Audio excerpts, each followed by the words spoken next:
هیئت معاونیت سازمان ملل متحد یوناما به مناسبت روز جهانی همبستگی زنان گفته است که محدودیت‌های طالبان در افغانستان زنان و دختران را از حقوق اساسیشان محروم ساخته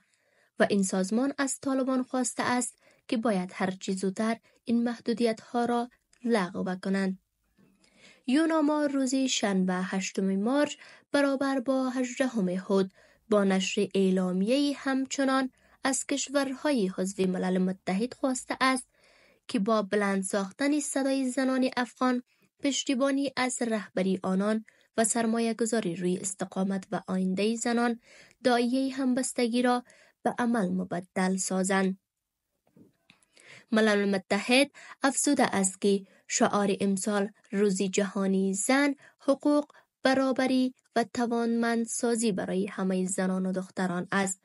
و با گفته یوناما این موضوع جداً یادآوری واقعیت‌ها در افغانستان است. بر بنیاد معلومات یوناما، زنان و دختران در افغانستان به گونه نظاممند از حقوقشان در زمینه‌های تعلیم، کار و زندگی اجتماعی محروم شده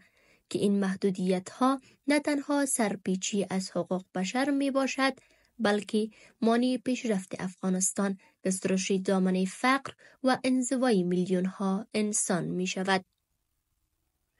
طالبان پس از تسلط دوباره بر افغانستان در آگوست 2021 زنان و دختران را از آموزش به سویه بالاتر از صنف ششم و کار در سازمان‌های دولتی و غیر حکومتی، سیر و سفری آزادانه، رفتن به پارک‌های عمومی، ورزشگاه‌ها، حمام‌های عمومی و آرایشگاه‌ها محروم کردند.